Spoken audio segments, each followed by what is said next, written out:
All right. So for everyone on the call, I guess we'll just start up now. There's quite a bit of people joined. Thanks very much.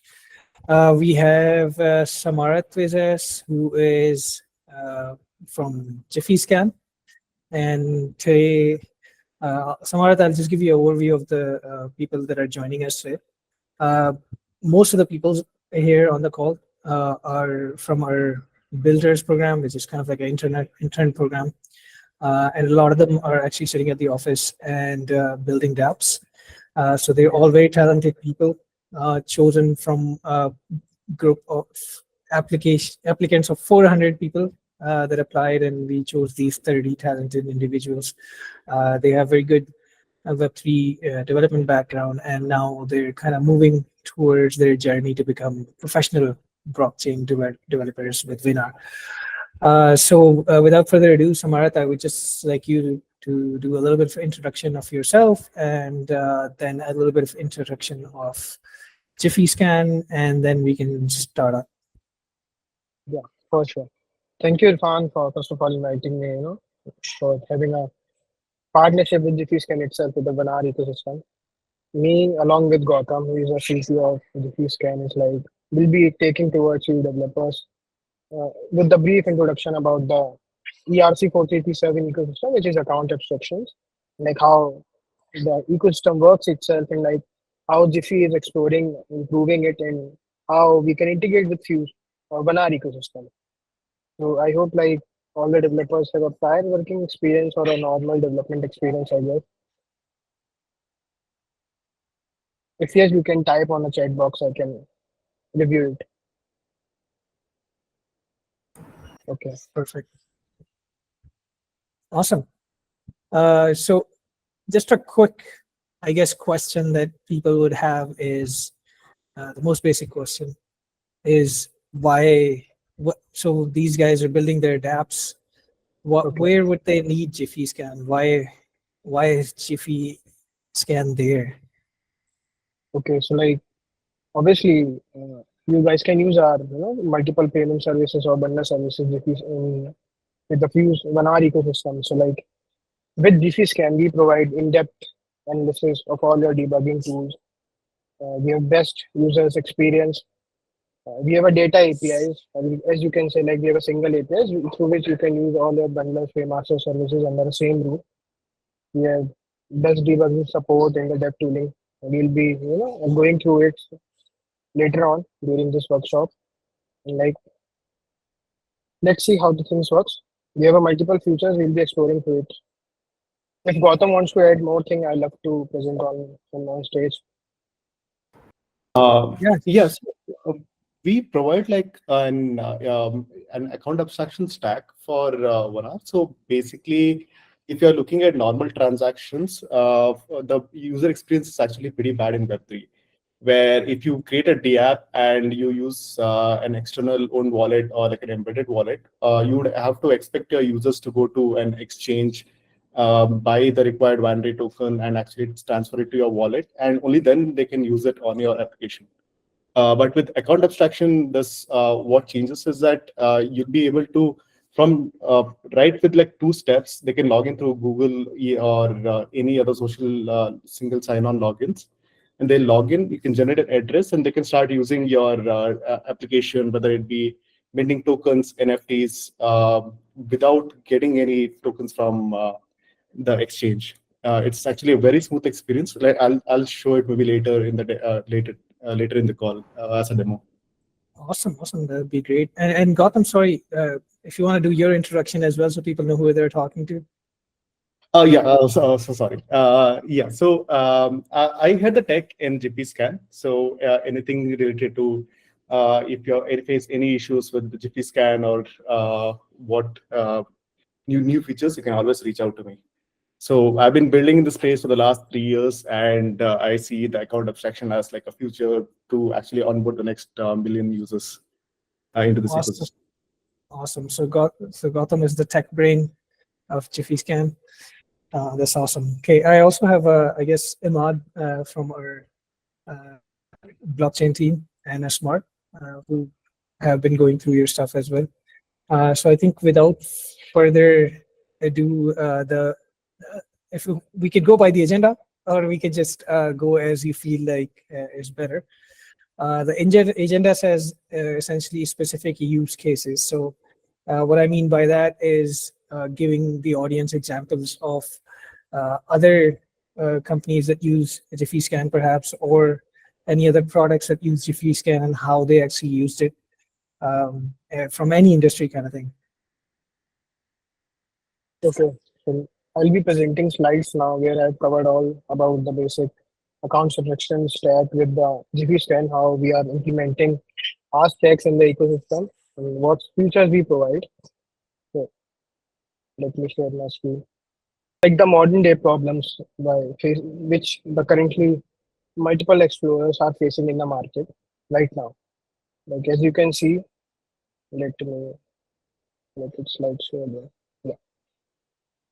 So as we can see, account abstraction itself introduces a new technology in the blockchain space. Like it's a technology where you don't need to have any single smart contract or any private keys to protect your account. It's just simply your account act as an externally owned account through which it helps to enhance the user experience itself. Like right now in the modern day era, we have multiple explorers which are Etherscan, Polygon, and multiple L1, L2 blockchain explorers. These show transactions, but like they're only nodes point of view, which obviously makes the developers hearts or the users hearts to see about all the important details, or as we can say, they lack an in-depth explanation of their transactions or multiple user operations which are happening at the backend stack. So like in the EVM ecosystem, we have a new type of transaction which is called as user operations, which includes like multiple additional components which are absent on EVM chain itself. So like those are the major components which are missing. They act as a both of the off-chain and the on-chain smart contracts. So here at this place, JiffyScan plays an important role. Like where we can see like a single on-chain transactions can include multiple user operations and relatable data. So we provide in-depth user operations where we have a each and portion visibility under the same roof. So like now the main term is like what's the account abstraction is doing right away in this modern day era. So like as you can say, account abstraction is a not a newly launched, it's a year-old technology which allows users to use their smart contract as a EOA, which is like externally owned accounts, rather than one should depend on their private keys or all the key phrase or wherever they are storing it. So like in the traditional blockchain development, user need to user need to preserve their private keys or the multiple seed phrases into their ledger or something else just to prevent frauds or like multiple scams with their accounts. But like account abstractions plays a crucial roles in this. Like now it obviously help us to make a UI much more simpler, and all your smart contract will act as externally owned accounts, and where user can easily make transactions at all where private keys are not dependable on the main accounts itself. So it's more secure and better user experience as compared to the old blockchain technology is. I hope I'm not so much fast. As you can see, you can ask multiple questions in between. All right. If that's the case, and if anybody has any questions, just raise your hand, and or we can carry forward and we can have the questions later as well. Okay. So what's the core architecture of account abstraction looks like? As you can see, I'll just explain it through the flowchart. We'll go in details in the next slide. Like as you can see on the right of the hand, like we have a multiple users or the developers who we are. We just simply trigger a single transaction. As soon as your user triggers a transaction, it's all the operations, user operations, just went through a meme pool where all the users operations are being collected in the single pool of user operations. So like when all the users operations get collected in the meme pool itself, then it get combined together and bundled together, and then it get transferred to the bundler. Bundler act as a main wholesome services, which usually bundled all the users operation and get extracted from the meme pool and takes in it. And then as soon as all the transactions get bundled in your account, then all the bundled transactions, which are user operations, are bundled together. They form a stack together, and then they carry forward to the main Ethereum block, or as I can say, to the main account storage through bundled transactions. And then as soon as the bundled transactions get confirmed, at the end it will get added to the Ethereum block or in the form of node. And as you can see, we have bundled transactions which are at the end of the Ethereum block. It's a basic overview of the architecture. For in-depth, I'll be giving you the resources at the end of the slide. We have updated our developer docs. You guys can easily refer from it. Awesome. So for those who don't know, can you just tell them why bundling these Yeah, transactions is important? yeah, I can share you the slides right away now.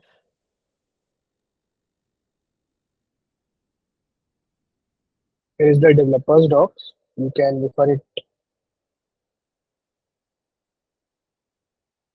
Yeah. Perfect. Thanks. So it's just a quick overview. Like we have a template basically designed with all the test blocks and API hubs which we provide to the developers. Right now, bundlers, Paymaster services are in scaling constructions, and data APIs are all available to the documentations. But for the content wise, we have covered around the overall structures in the background about how we are working. So for learning account abstraction, you just simply go to background section, and then you just simply hope it to the what is account subsection and the core architecture services. So here is the overall key components. You guys can easily refer to it. Okay.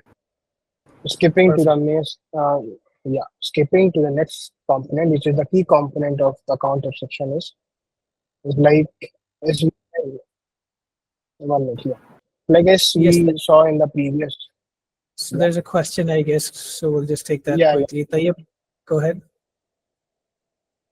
So, sir, I just want to ask if we are bundling all these transactions. So, are we bundling all transactions from the same user or from different users? Gautam, you are on mute. Am I audible to you? Yeah. You are audible to. So, when you say bundling, you'll be bundling multiple different users transactions into a single transaction, and it'll be sent to the chain. Like your normal transaction, what happens is it's usually just one external own wallet that will be creating a transaction that would be like an F2 or a mint or some other for a contract call that you would be doing from an EOA. But rather with the account abstraction, what happens is you can combine like multiple users' requests into like a single transaction and send it through as a single transaction into the blockchain. And this combining of the multiple transaction is done automatically by JiffyScan, or do the developers have to bundle their user transactions only? So is it DApp-wise or is it? So there are multiple open source libraries out there where you can just use it and batch it up. We are also working on our own SDK through which if you have difficulties with other open source libraries, we can connect and we can help you with how to batch transactions and send it across. But you can always, I can refer you a few libraries out there right now. You can just check this out.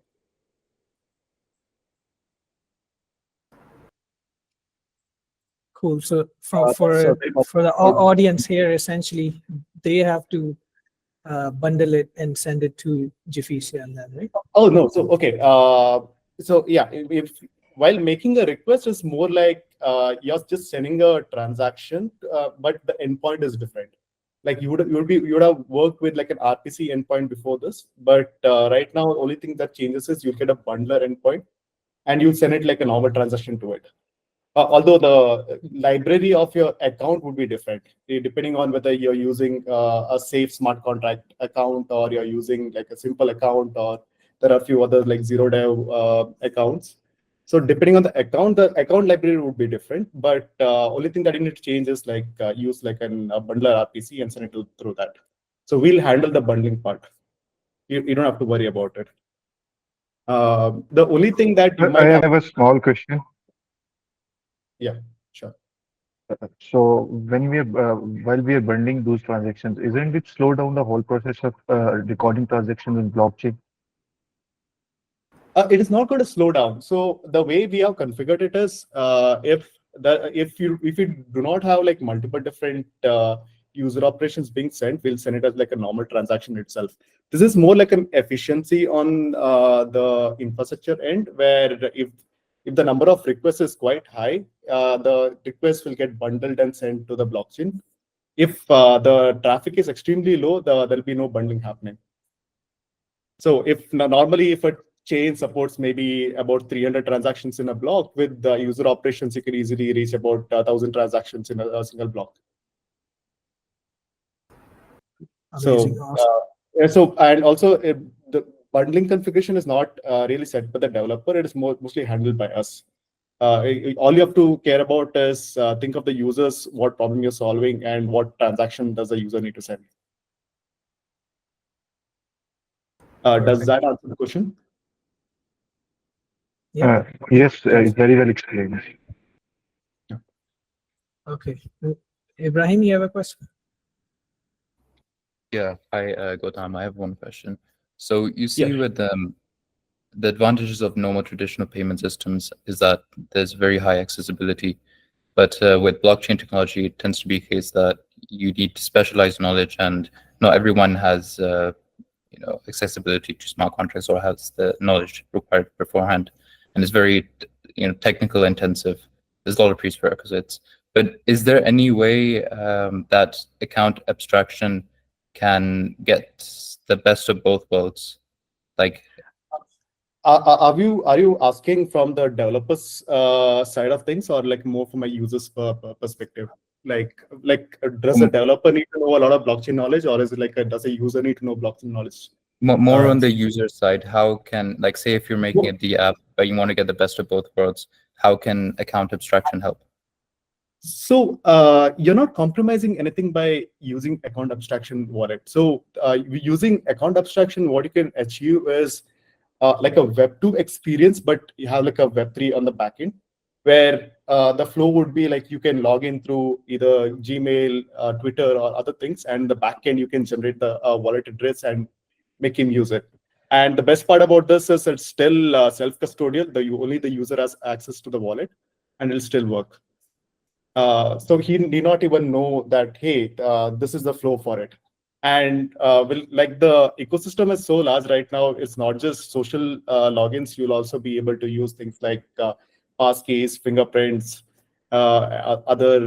any other means of credential identity that you want to actually enable this flow. So your user, to answer the question, your user need not even know it's a Web3 application. Right. So on the surface, it looks like a normal Web2 application, but behind the hood, under the hood, it's working with Right. Web3 technology.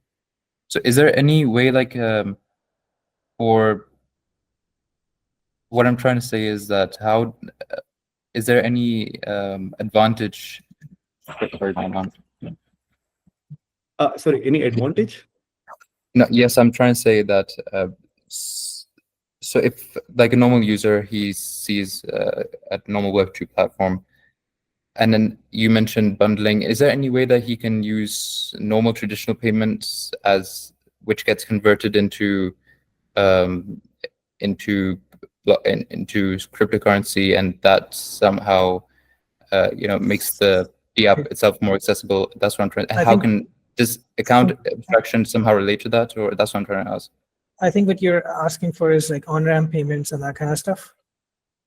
So that's where someone can make a payment through credit card, and on the back end, it gets converted into crypto, and that is available. Yes, I think maybe the question is more: is it on-ramp payments? Yes, that's the solution you're talking about. Does JiffyScan provide anything for that? That would be the next question. Yeah, so as of right now, JiffyScan does not provide anything to it. But what you can do is, if you have a registered company and like a bank account, what you can do is you can accept a Stripe payment and give the user the funds in your website itself. So the on-ramping side of things is pretty smooth. But other than that, I think for now, I think Vanar supports Gate.io and this one more exchange, where they would have to on-ramp and use it. And even on- like there's a like we had a session last week with Third Web, and they also provide like very easy plug and play on ramp payment solutions. So you can also use those to make this abstraction, the payment abstraction, possible as well. Right. Okay. And you mentioned increasing accessibility for users, one by using bundling the payments themselves, so that there's less, I'd say, gas fees. Is that correct? And so there's less competition, so more people can use it. But is there also other ways how JiffyScan can help and increase the accessibility of a DApp? Yes. Yeah, you can keep the bundling as of right now. The other benefit for the user side of things is batching. Now, if you have built any DApp, you would have noticed that like the traditional experience in Web3 is, hey, you need to first approve your ERC20 token, then you need to call like a smart contract. Now, if there are like multiple different steps where you have to get tokens, swap it in Swap, and then go and put it in Aave, those are like you have to do like 5-6 steps to actually 5-6 transactions to actually go through the entire flow. Now, with the account abstraction, what you can do is you can actually batch all this up. It'll be more like, hey, the user will pretty much just click on one single signed transaction. You can come up with a UI saying that, hey, these are the actions that are being done for the user, and it's just as much as just saying, hey, signed transaction, and you can take care of the entire flow for the user. Now, Right. Now, otherwise, like normally you would have actually have to maintain the user's private key and actually just send it in the backend, and you would have the DApp would have access to the private key and not very secure, right? So this part is also taken care of, where you can have like a self-custodial wallet where the user just does like one click and you can take care of the entire thing. Right. I see. Okay. And Awesome. also, I'm not sure if I mentioned sponsorships. So over here with account abstractions, you don't have to care about whether the user's wallet has gas or not. So you can even not just this one single step to do multiple transactions, you can also like sponsor it for the user. Now, if you have an application which does not require any kind of token or like a minting NFT, it's more like a game where they can come and start playing the game directly. All you have to do is just sponsor the transactions for the user, and it's taken care of entirely. I see. Okay, that's Awesome. beneficial. And just to clarify here, so when we're saying that all this account abstraction is possible through JiffyScan, so is this that somebody does JiffyScan provide all these wallets and everything, or is for developers that are creating wallets for their apps and stuff that can use then JiffyScan to provide the account abstraction features? It works. It can work both ways. So we have deployed a simple account out there which has like bare minimum features. It's just an account where you can submit batch transactions and normal transactions and do sponsorships. But along with this, if you want to develop your own smart wallet, there is like a framework out there. We can definitely share it across. You can build your own wallet. But there are multiple. I think about 4 or 5 different wallet implementations out there. You can always pick and use. If you, we can also work with you maybe to deploy certain wallets if you want for your users.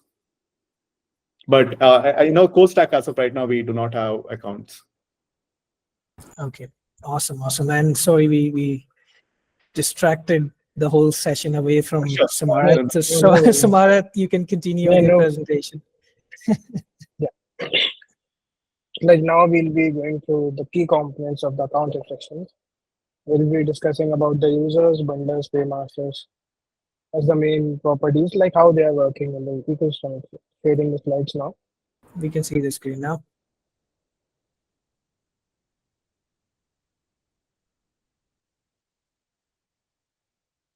Okay, so like what's the key components of the account abstraction itself? So first of all, we start with the users. Where it's like they basically do a pseudo transactions or the multiple transactions on a single wallet. So like as soon as users figured a transaction, like we have users operation generated after the single transaction. So like as soon as users did a transaction, so we have a user operations. Like when the users operations get generated, they all are collected into a single place, which are basically called as the users meme pool. Users meme pool is like a place where like all the major user operations which got triggered after the transactions are collected, and they're stored until they are proceed and move to the further step, which is like going to the bundles section. So, like before going to the bundle sections, majority of the users operations share some important fields like which are necessary for the regular transactions, like senders, address, to call data or the max fee gas limit, priority fee limit, signatures, etc., which are the major key components of the transaction in the blockchain space. So like now, as soon all the users operations which are collected in the meme pool are transferred to the bundlers. Now the bundlers have the key role in it. Like bundlers can easily bundle all the users operations which are extracted from the meme pool. Like they make a perfect stack on it. Basically, they assemble all the users operations into the bundle transactions by combining it together. Then, as soon as the bundle transactions are combined after the user's operations, they are basically called as an entry point contracts. I'll also show the image. Let it be. Like as you can see, we have the users. They trigger the transactions, and all the users operations which are extracted from the users are being collected into a users meme pool for a quick overview. And then in the meme pool, they all are collected into the single meme pool, and then they are transferred into the bundle. As soon as they reach to a bundle, all the users operations are bundled together, and after bundling it together, they are basically known as the bundle transactions. And then the bundle transactions are went to the entry point contracts, basically where all the handle operations functions are being carried out. So those are entry point contracts. Basically, those check and execute all the bundle transactions which are being stored in the bundle. Then, as soon we covered the entry point contracts, then we have an account. Like account is like, as you can see, we got some sign-in request after processing some transactions on it. So account as it same like it's the normal wallet.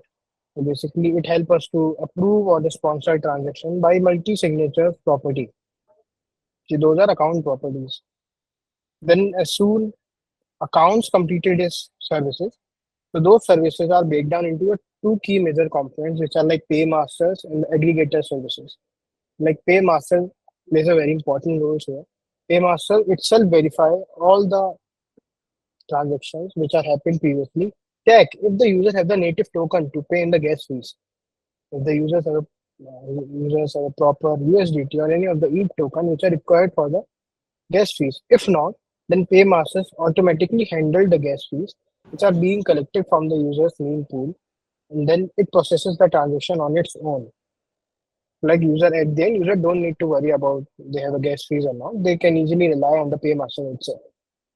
And then we have aggregator. Basically, like aggregator check all the transactions and combine signature into a single component, and then make the process more effective and reducing the load of the network easily.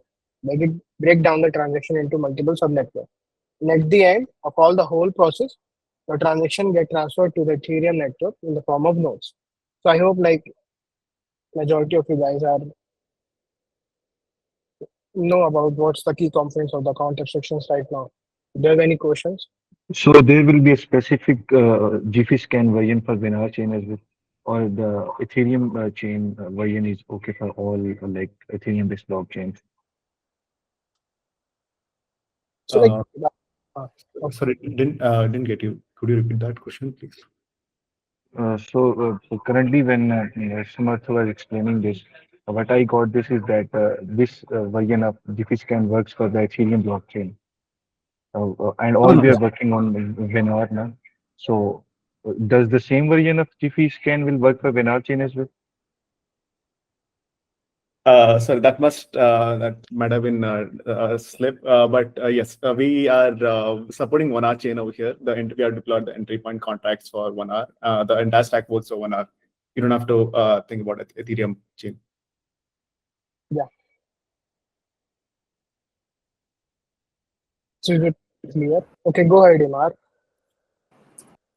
Yeah, I wanted to ask about the scalability that when it comes to bundling transactions, do we have a specific number which we can measure in terms of increasing the scalability of the throughput of the blockchain itself? And how does it differ from the layer 2 scalability solutions? Could you clarify between those two?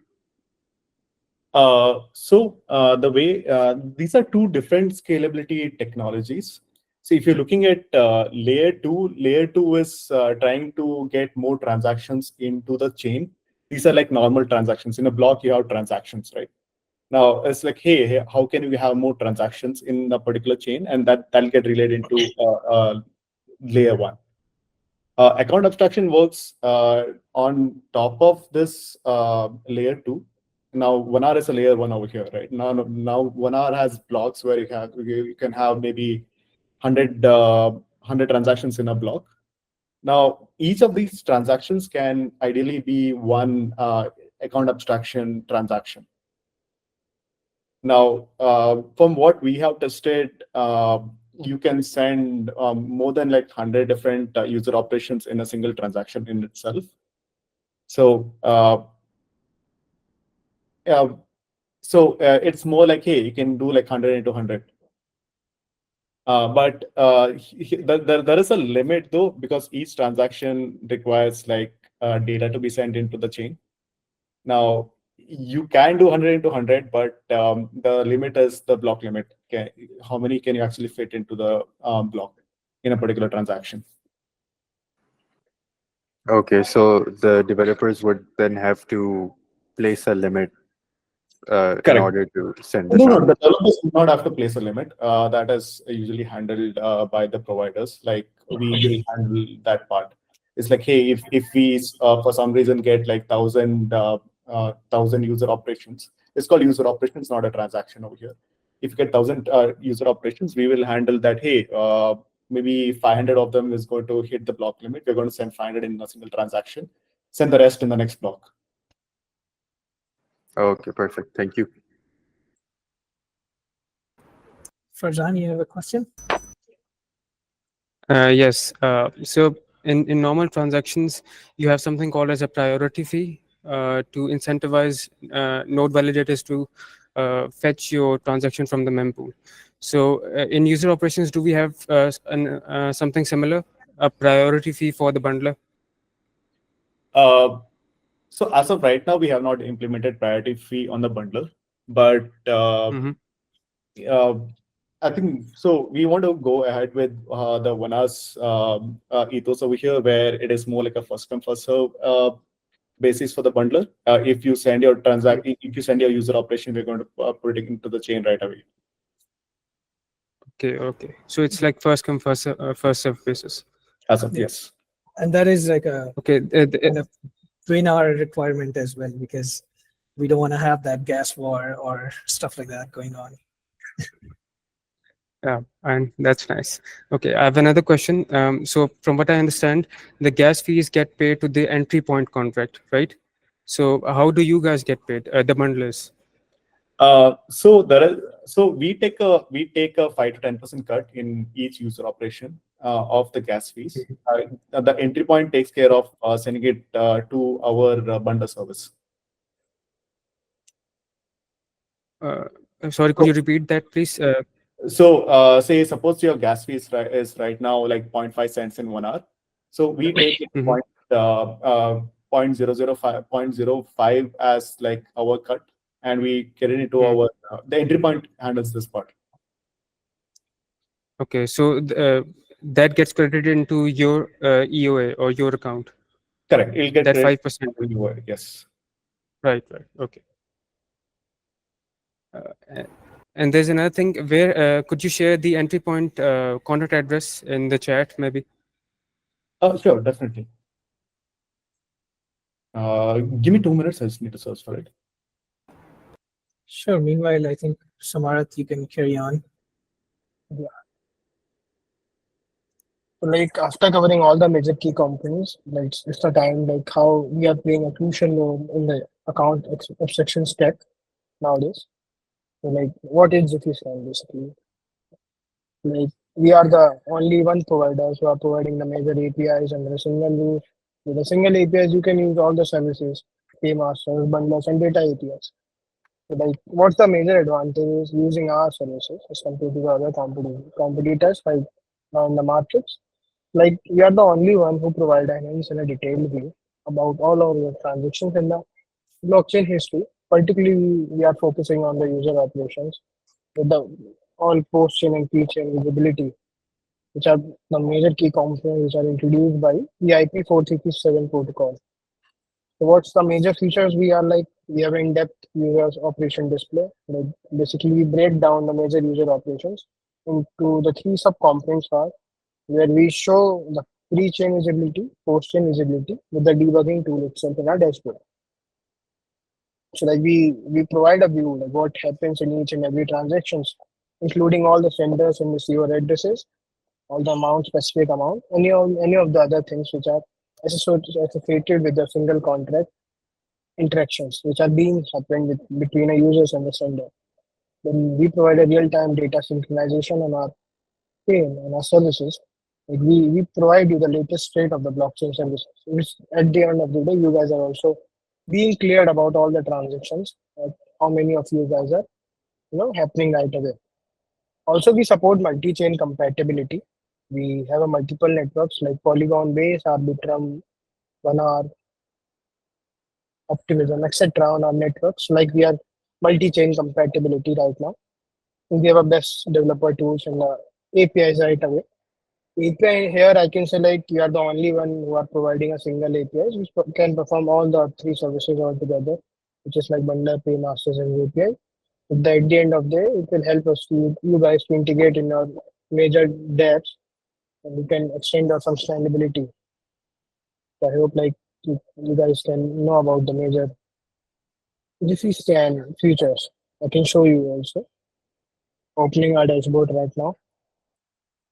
We'll also share this link into it. So this is the overall look of our Explorer, user operation Explorer. We have multiple chains right now. We are Polygon, Optimism, Ethereum, Vanar. Testnet, we are now live on mainnet and testnet both. We have bundles services, Paymaster services on Vanar chain also. So if you guys did any of the transactions, like we went to Vanar testnet. So Could here you it could is. you maybe show us like the dashboard here on the screen share so people can see it? Yeah, so like for the dashboard part, like it's still in the development phase. We are fixing some minor bugs. We'll be releasing out soon, right now. Okay, awesome. Yeah, let me share my screen. The dashboard is also out and live right now. You can use the website right away. Give me 1 second. Let me just open the website. So this is the website. You can just search for JiffyScan.xyz and you should be able to get it. Now so basically you'll be able to like see, hey, normally when for a transaction the way it would work is give me a second. What you would see is this you'll be using Block Scout and you'll see, hey, a transaction has been done. In the transaction, you'll see a from address. This would usually be a bundler, and you will see, hey, okay, now whom did it interact with? But entry point is not really the person has interacted with. It's usually the person, the wallet. Since it's a smart account, the from and to is different. The way the Explorer works is it sort of goes through the logs and the token transfers and figures out what really happened in the transaction. And we will show in a proper format where, hey, this is the sender, this is the target, and so thing happened in the transaction, including logs. This is just for this particular user operation. If there are like 100 different user operations in like a Block Scout, you'll just be able to see one single transaction and you'll see hundreds of logs. We'll filter that out and put it over here. Now, if you want to use like the Explorer or any of the other things, you can always just go to the dashboard. And you can just sign in with your Google account, and then you can like go to API keys, generate, and use it. This is for your backend services, or you want to build any application out there. Awesome. Yeah. Cool. And I think that was the end of your presentation there, Samarath, right? You guys? Yeah. Yeah. Okay. Awesome. Okay. So if anybody has any other questions, just We'll feel free to. Sure. like I'll If be that, sharing I can some maybe show like, important resources. I'm not sure if is the time limit over. So if is there still time, I can show like a quick demo of how it would work in like an application if you're developing. That would be awesome. Yeah, we do have like 18 minutes left, so that would be great. Oh, awesome. I've shared some important resources like our Explorer link, our API hub. You guys can request our APIs and a dashboard link. You can easily go to and check your all the major user operations right away now. Also, So Web3 auth right now supports Vanar. So in case you want to use some kind of embedded wallet to actually work with it. So let me show you like the normal flow of just the Web3 auth where the signing wallet is your Google login. You'll be logging in through the Google, or you can set the login method yourself. 1 second, not this account.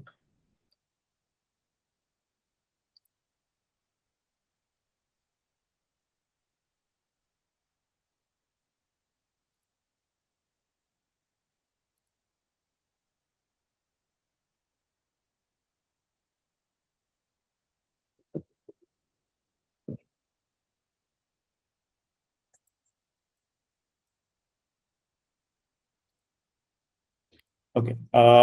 So right now, this is like a new account that's been generated. You can check the balance is actually 0. Now, the problem is now since the balance is 0, you click on send a transaction, the send transaction doesn't really work. You get errors with that. The user would have to go get the tokens and add it to his wallet that's present in this account that is generated for him, and only then he'll be able to whether sign transactions, mint tokens, and other things. Whereas with the flow and something like account abstraction, what would work is, hey, you'll still have the same flow.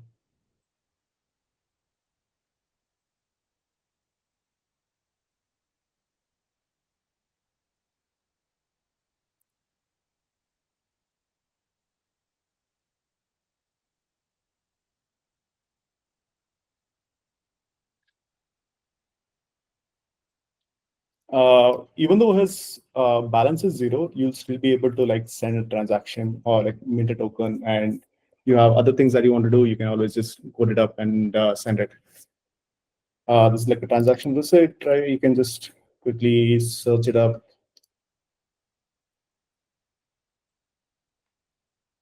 And you'll be able to see what happened over there. The transaction has been done, even though the wallet over here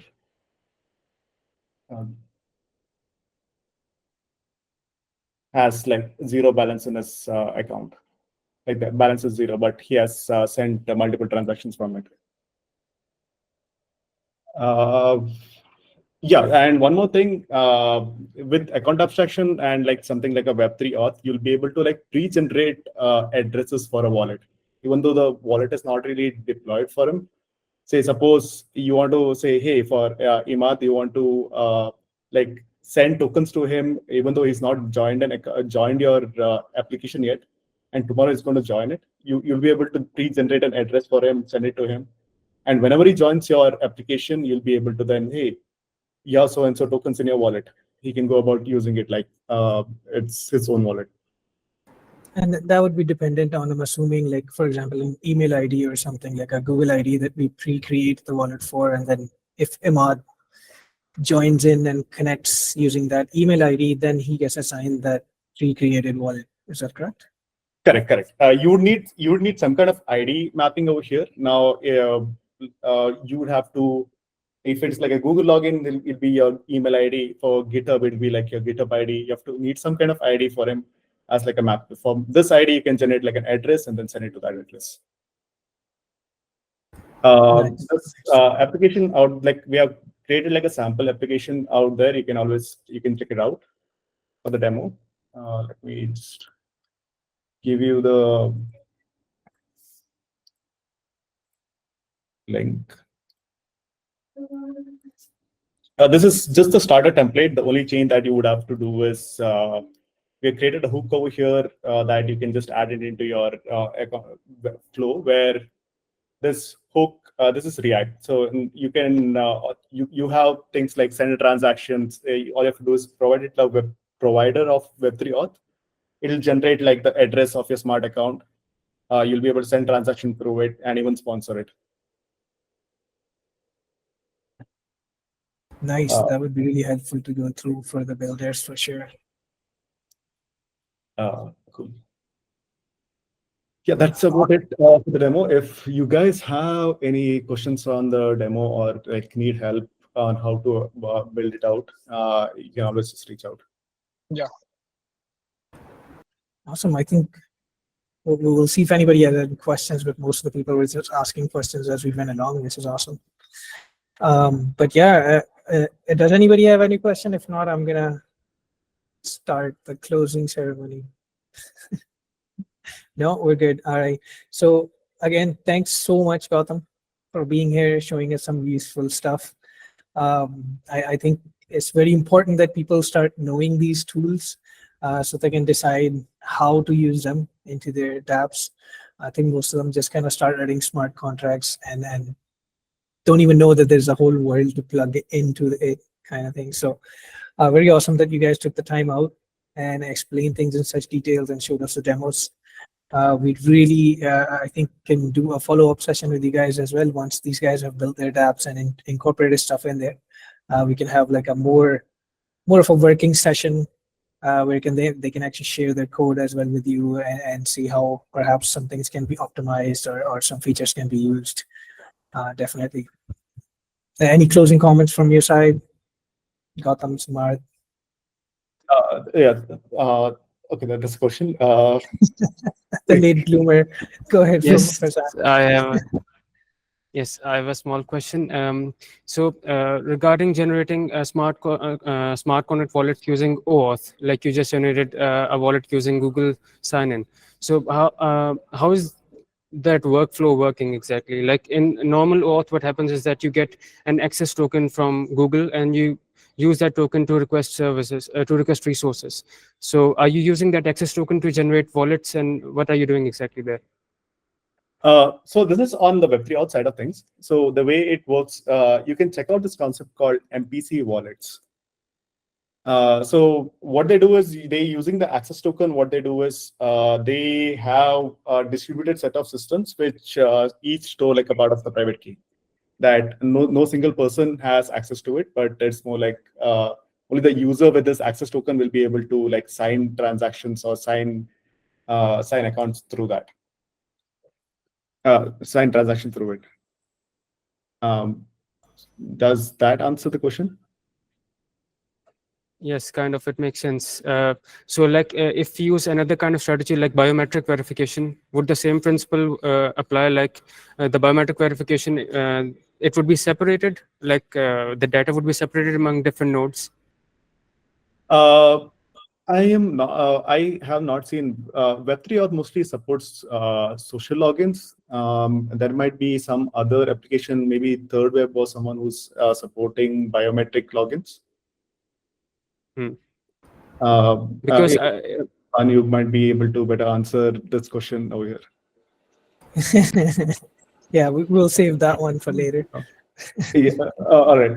But yeah, you're free to explore and maybe build out the biometric account over here for anyone else to use also. Back to the closing comments, Gautam. Okay, awesome. Yeah, this is a great talk, Irfan. Thanks a lot for giving us this opportunity. It's wonderful working with like Vanar. That the thing with Vanar chain is the transactions are like valued in dollars rather than like the gas fees. Yeah, for every transaction is like 0.5 cents and it scales up. It's super cool working with Vanar for this to build it up. Awesome. Thanks, Samarath, for making this possible. Thank you, Irfan. We'll be doing multiple workshops and events, features also. Definitely, we're all looking forward. Definitely. All right, guys. Again, big hand of applause to these two superheroes from JiffyScan, and Vanar will be working with you for sure, man. Have a good day. Thank you. Bye, guys. Bye. Ibrahim, you can like contact me if you want. Yeah, we have shared our community link. You guys can join us and like we can start developing together. Definitely. We'll be posting this workshop as well on YouTube. So we'll share the post for that with you as well. So you guys can